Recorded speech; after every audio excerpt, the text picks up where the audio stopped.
in jazz, improvisations. Yes. In jazz.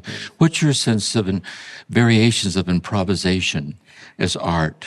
What do you think about Well, that? it's something that my level of improvisation is absolutely limited. When I see some jazz musicians, really, they have mastered. But I can tell also that at a certain point, with all that they know, they are at a moment that they are not thinking. Thinking also attempts against music.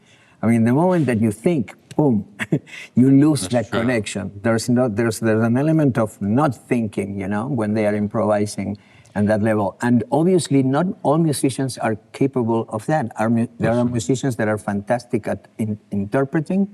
And for example, I produced an album by the Kronos Quartet, where I'm a huge fan of the Kronos Quartet, and I produced an album with them called Nuevo, dedicated to Mexican music and stuff, and they wouldn't accept to improvise because they said, no, we don't improvise, we just, But at the same time, in what they do, in what they interpret, they put so much of who they are too, that in a way, if they could just push a little bit more, it's there. It is there already. But, their decision. But this is something very interesting, the improvisation. Yeah. John Coltrane, he was famous for practicing the scales.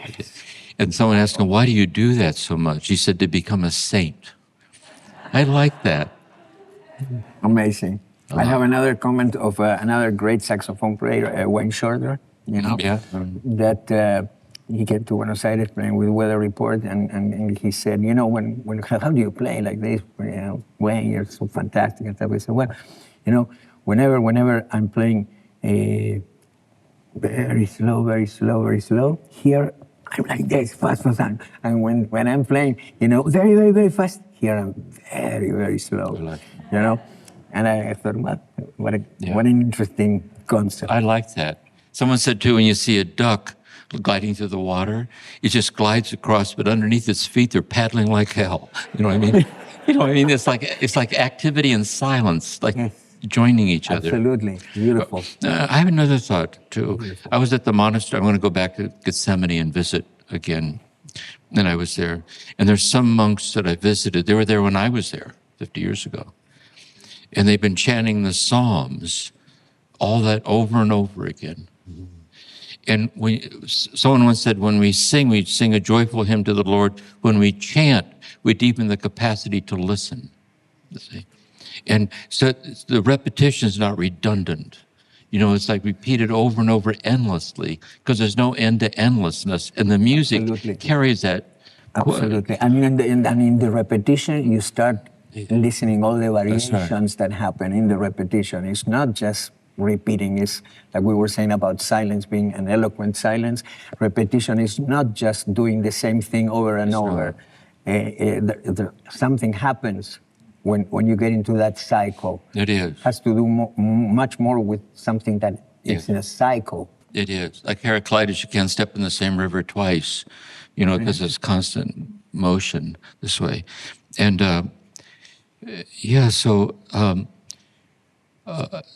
so the question then would be, do you find that in your life today, day by day, in solitude and silence, that the silence is still an essential, like, fount out of which the music comes? Do you feel silence is still? Absolutely. It's part of the ritual of that the music needs to come out. Needs that space that you create that only silence can provide. So. And what would you say, in terms of your daily married life and life, is in the relationship to that rhythm? What's the relationship of that rhythm to love? Well, love has to be present. It is present in the music. I think that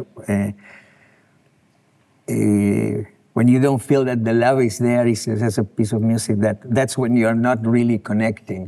Those are the moments that I say, no, it's not. And it's when that love and that connection with the divine, that's together, right? Yes.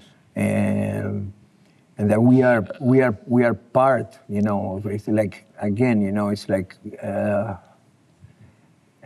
you also say something that said that mystics, you read the mystics because, and you inspire you because you somehow are listening to something that you know. That's right. You know what I mean? It's like we remember, no? That's right. And I know it in Spanish, but Socrates said, you know, all I know is that I know nothing, right? That's right. And I said, all I don't know is that I know everything. That's right. That's good. I say So so. the thing is that we have to connect with with everything, but it's there, it's here, it's So I say too, in married love, when two people deeply love each other, and he says to his wife, "I love you," she doesn't say, "You said that yesterday." David, you're so redundant. I want to hear something new out of you. And so he doesn't say, "I love you" to.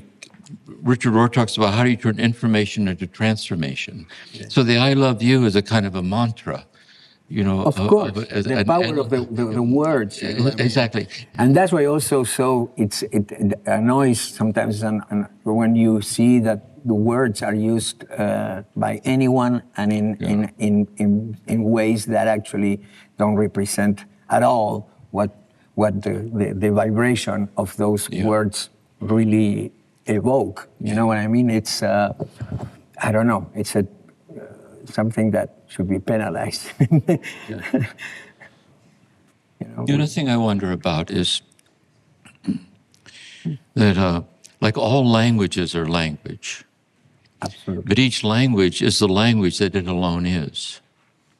And so there's a kind of historical, cultural specificity for a certain language. And it's interesting how certain cultures have their own music. I mean, there's a kind of an ancient kind of pattern. What do you make about that, about cultural music, about the identity of a culture of a people?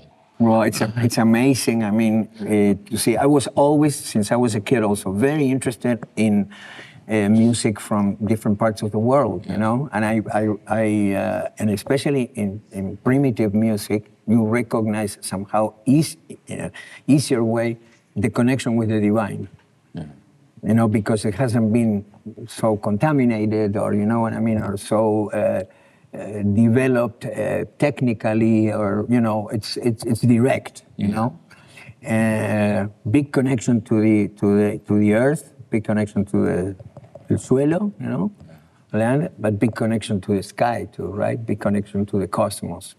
And you find that in all cultures, you know, and the use of sound, again, how important is in the different instruments, and why, you know, this different culture use this instrument or this instrument, the importance of the drums, the importance of the strings, the importance of bowing. I mean, all those things that really are different ways in which we have find a way to connect with the divine. That's right. And also, they connect with the divine because those patterns are given to us by the divine. Absolutely. Yeah.